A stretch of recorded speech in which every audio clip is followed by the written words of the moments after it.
Hi guys, welcome to Algebra Online. Today we are going to be talking about generic rectangles. Now, some people call it the box method, some people call it the area method or model. Whatever the name is, that's what we're going to do today. You should be really good so far at multiplying polynomials, a binomial times a binomial, by using the FOIL method, but I'm going to show you a new method.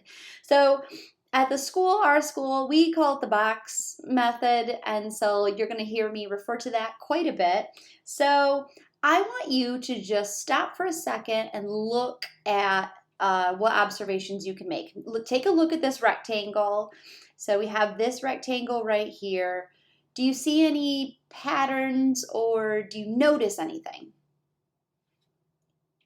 Well, maybe you're thinking that these outsides multiply to get to like the inside of your rectangle, and you would be right. We have 4x times 2x is 8x squared. 4x times 3 gives us 12x. Very cool, huh? Then you have this 10x. Well, this 10x is the 2x times 5.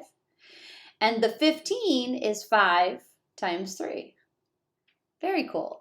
So if someone were to ask, like, what is the area of this rectangle? And the area would be these four values that are inside of our rectangle, because the area of a rectangle is base times height or length times width.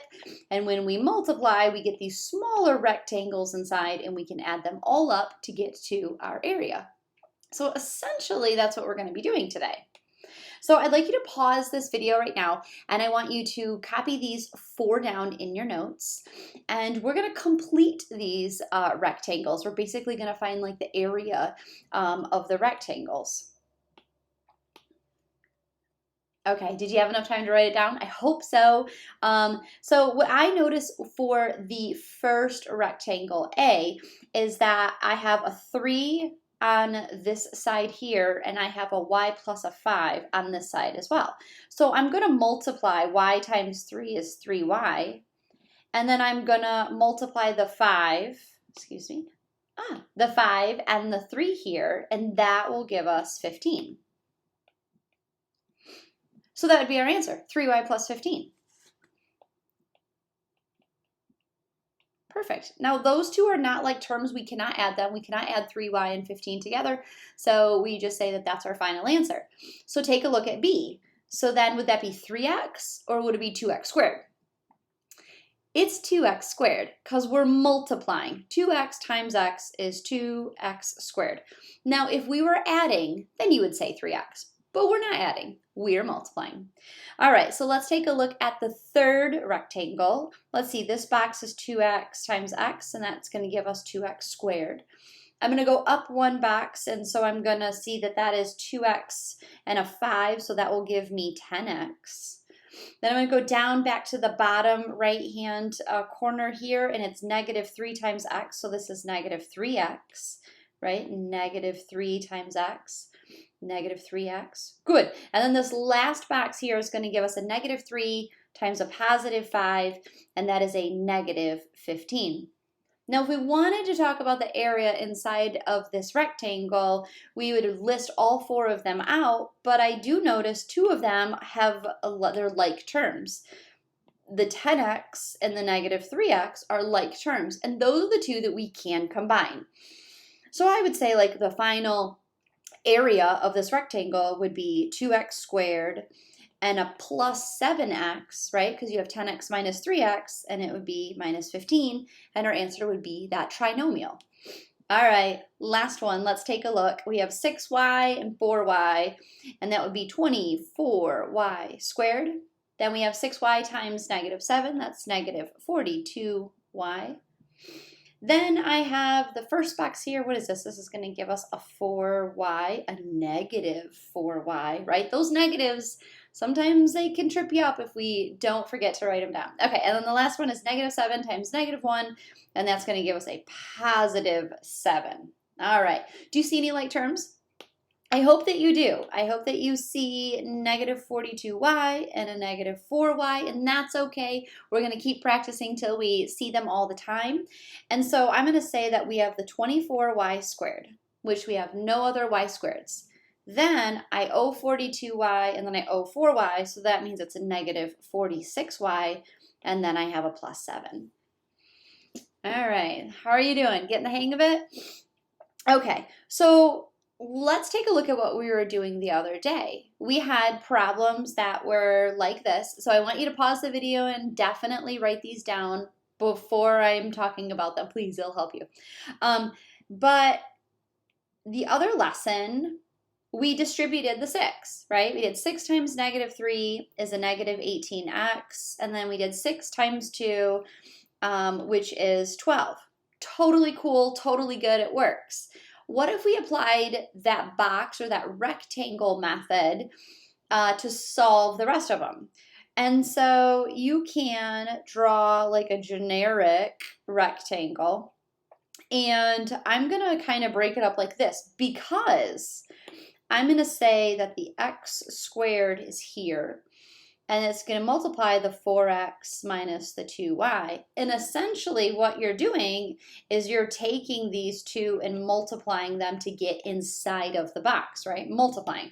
So then I would say that this is 4x to the third power, and we would have a negative 2x squared y, which is exactly what you would get if you were to distribute the x squared. So it's just like another way to set up this problem, another strategy that will help you multiply polynomials is by having that rectangle or box method as they call it. All right, so let's just go ahead and just practice setting these ones up. So let's just draw a rectangle, and I have 5t and a 10 minus 3t. And then we're just going to multiply the area, right? The area of this like the square or rectangle is going to be length times width or base times height, and that will give us the inside, which is going to be 50t, and then negative 15t squared. All right, now the last one looks a little bit different only because we have 3 terms inside of the parenthesis. So when I would set up my rectangle, I would say I would have a negative 4w, right, on the outside, and I would break this into 3 separate boxes. And then I'm going to multiply to get inside. So that would be, what, negative 32w. Oh my goodness, I'm not even writing the 8. Silly me, I'm just like dragging it down in my head. Then this is the negative 6k squared, and this is the y. Okay, we're good now. And so this box here is going to give me negative 4w times negative 6k squared, which would be a positive 24k squared w, or wk squared, or it doesn't matter. And then the last box is negative 4wy. All right, good practice. Now, how does this apply to these problems? I mean, we've been doing FOIL by multiplying by the binomials, right? 2 terms times 2 terms. There we go. We've been using the FOIL method, but let's try this box method. There's some value in this. Just wait and see. Okay, so what I'm going to do is I'm going to set up a 2 by 2 box, just like this. Because I have 2 terms and 2 terms right here, 3x plus 6 and an x plus 7. Now, it doesn't honestly matter at all where you place each binomial. I just usually put the first one listed going vertical straight up and down. So I'm going to say that this is the 3x and this is the plus 6. And it's always helpful to write the sign down as well. Notice that I wrote plus 6. It's just always helpful because then I look for that sign whenever I am multiplying. And then the x plus 7 we can put across the top. And let's go ahead and multiply to get inside of the box. All right, so the first box is 3x times x, right? This is our first box, and that's where that answer is going to go. So that is going to be 3x squared.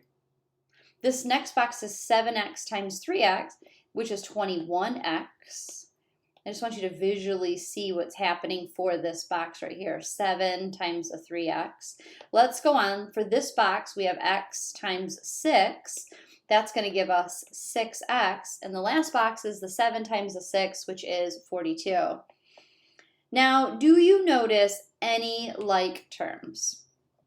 Yeah, like terms is the 6x and the 21x. And so we can write out our final answer of 3x squared plus 27x plus 42, and that is our binomial answer if we were to multiply the two binomials. All right, how'd you do? Do you like it? Okay. So let's just do another problem together. Why not? Let's go ahead and set up our box, okay? So let's do that right away. I am gonna set up a box. Oh, that's not too bad. All right, and then we're gonna make it a 2 by 2 box because our binomials are two terms. And then we're gonna write these on the side of the box. So I have 5x and a -5, and a 4x and a -4. So now let's multiply to get inside of our box. And so this first box is gonna give us 20x squared, right? Because we have 4x times 5x. 4x times 5x is 20x squared. And then the second box here is going to be the -4 times the 5, and that is a -20x. This next bottom down here, this box down below, is a -5 times 4. So that's going to give us -20x. And the last box is the -4 times the -5, which is a +20. Whoa, that's a lot of 20s. And so now what can we combine? Can we combine all of them? No, we can't. No, and I'm gonna tell you why we can't. Because like terms have to have the same variable. So these two both have x. Now you're probably thinking, well, the first one has an x as well, but there are two of them. Remember that exponent 2 means that there are two x's, so it's not a like term to one that is just an x. So we're going to have our final answer of 20x squared minus 40x plus the 20. Good. Do you like the box method? I know this is where we would like stop and talk about it in class, talk about the pros, if I ask any questions, if you have any answers, or no, if you have any questions to ask, but I don't know, I kind of like it. We're going to use the box method for some other problems like later on in our lessons, and so it's good to kind of get the hang of it. And if you really love to do it and you want to do it all the time instead of foil, totally cool by me. I think that you should be able to use whatever strategy works for you. All right, so this example is just a tad bit different, and we're going to have this one the last example for today. And I would like you to kind of see, what do you notice about it? Well, we have two terms, binomial, and we're multiplying three terms, which is a trinomial. So we can set up our box with a 2 by 3. So I'm going to make it a little bit longer so I can fit all of my terms in. All right, and so this is going to be a 2 by 3. And so I'm going to take those first two and I'm going to place them vertically, so it's 5w and a -2p. And the other ones are, the trinomial will go across on the top, so it will be 3w and a p and a -4. Okay, let's multiply inside the box. And so the first box is going to be 5w times 3w, which is going to be 15w squared. I'm going to go across with my answers, so then I have 5 pw or wp? Wp? Okay, it doesn't matter, right? We can write pw or wp, doesn't matter. Then this one would be a -20w. This box down below, the first one, which is 3w times -2p, is going to give us a -6. And I'm going to keep it wp because I want like terms. And if you wrote one pw and the other one wp, are they still like terms? Yes. But it's just easier to recognize if you keep the order the same there. Okay, so now the next box is going to give me a -2p squared, p times p. And the last box is, ooh, what is that one? That would be an 8p. Sounds good to me. And it is a negative 4 times negative 2p. Negative times negative is a positive, and we have that p there. So then after you have completed all of those steps, I want you to look and see if there are any like terms that we can combine. And these two we can combine. And I really don't see any others, to be honest with you. So I'm going to start off with the 15w squared plus the 5wp minus 6wp that's actually a negative. So what I'm going to do is I'm going to subtract that. So a minus wp. And just so you see that, the 2 that I have circled right here, negative 6 plus 5 is a negative 1. And there's a WP.